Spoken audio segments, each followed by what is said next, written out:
And welcome back to the next episode of the Section 408 podcast. I am your host, and today I wanted to talk about the Oklahoma Sooners and their head coach, Brent Venables, being on the hot seat, and how that kind of connects to a bigger problem throughout the entire sport. If you're not familiar, Oklahoma is one of the premier programs in college football. They've been known to have tons of Heisman winners in recent memory.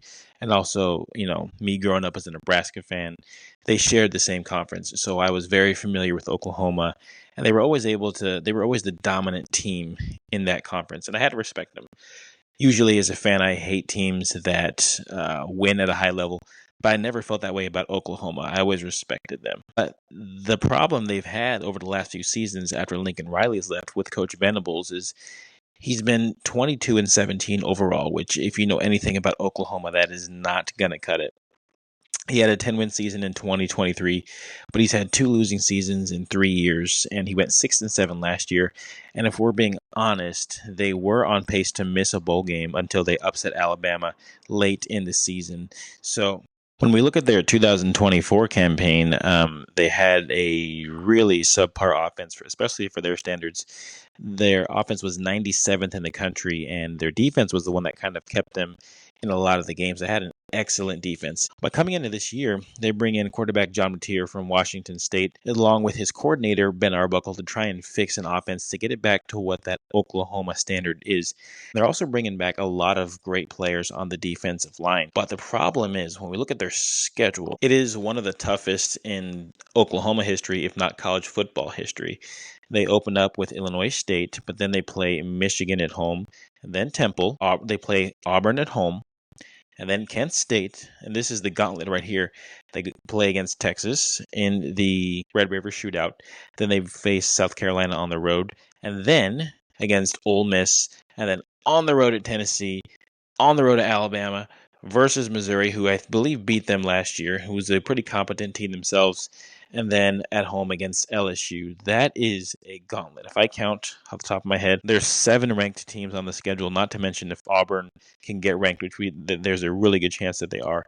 So this is just ridiculous. And what's weird about Oklahoma is if we look at their talent composite on 247sports.com, they are the 7th most talented team in terms of recruiting rankings and who's on their roster right now in college football, and 4th in the SEC. I've also seen a few people say that Brent Venables, will not survive if the team goes 8-4 this year, even though they have a gauntlet of a schedule. This brings me to my main point. The problem that we have now is this is going to be Venables' best team on paper, at least, I think. And Oklahoma, again, on paper, is probably a top 10 team. But the problem that we have is there's about 5 other top 10 teams in the SEC, and they're going to be playing 4 of them. So what we've done with this conference bloating in 2025 in the modern college football era is we've jam-packed all of these great teams into a conference. And guess what? Oklahoma will tell you, we expect to win national championships. We expect to be there at the end. A 9-3 season is not good enough. But the problem is there's about 8 other teams in the conference that'll tell you the same thing and that have the recent history to back it up. LSU, Auburn, Alabama, Georgia, Florida, Texas, even Texas A&M, Tennessee. They all feel the exact same way. And the problem with these giant conferences that we've made is that someone is going to have a great team, and they're going to finish 8-4, and they're going to finish 6th or 7th in the conference, and they are going to be so upset about it because of what we've done. The math just does not add up. They cannot all go 11-1. And you might say, oh, well, we can expand the college football playoff. But even still, even if the SEC gets 5 teams in, there's still, I believe, a 16-team conference that has a bunch of programs that have historically done a great job.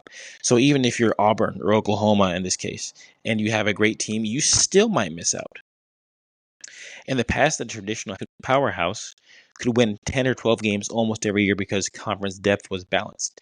Now we're loading up on all these big-name programs, and that means more losses for everyone, even elite programs. Don't get me wrong. Me, like everybody else, I like seeing Texas play Alabama or Oklahoma play Georgia. But, what is the cost of that? These programs are used to winning at such a high level, and I think they're going to be sacrificing that over the long term for what?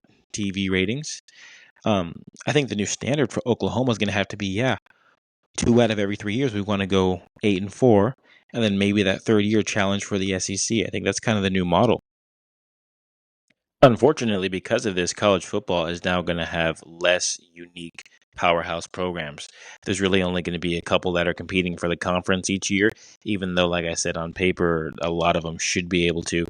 Not just the SEC, of course, the Big Ten as well, but this is what has happened in this modern era of college football. And I think another thing we've kind of sacrificed in all of this chaos was everything is about the college football playoff now. And what I always liked about college football was a program like a South Carolina or a Washington could not even sniff the national championship, but they could go, 9-3, not even play in their conference championship, but play in like the Holiday Bowl or the Outback Bowl, win that, and everyone regarded it as a great season for them. But that's kind of gone now. So we've sacrificed a lot with all of these conferences joining together, stacking up on teams. And I'm not only picking on the SEC. The Big Ten is just as to blame here. They basically raided the Pac-12, right? But I hate to see it. Oklahoma, I hope you guys have a great season. And, Venables, maybe he's not the right guy long term, but I just think that if he were to go 8-4 and still get fired, that would be very unfair for him. This was kind of more of a rant episode. And so if you enjoyed it, I appreciate it. I also appreciate your constructive feedback. And I will see you in the next one.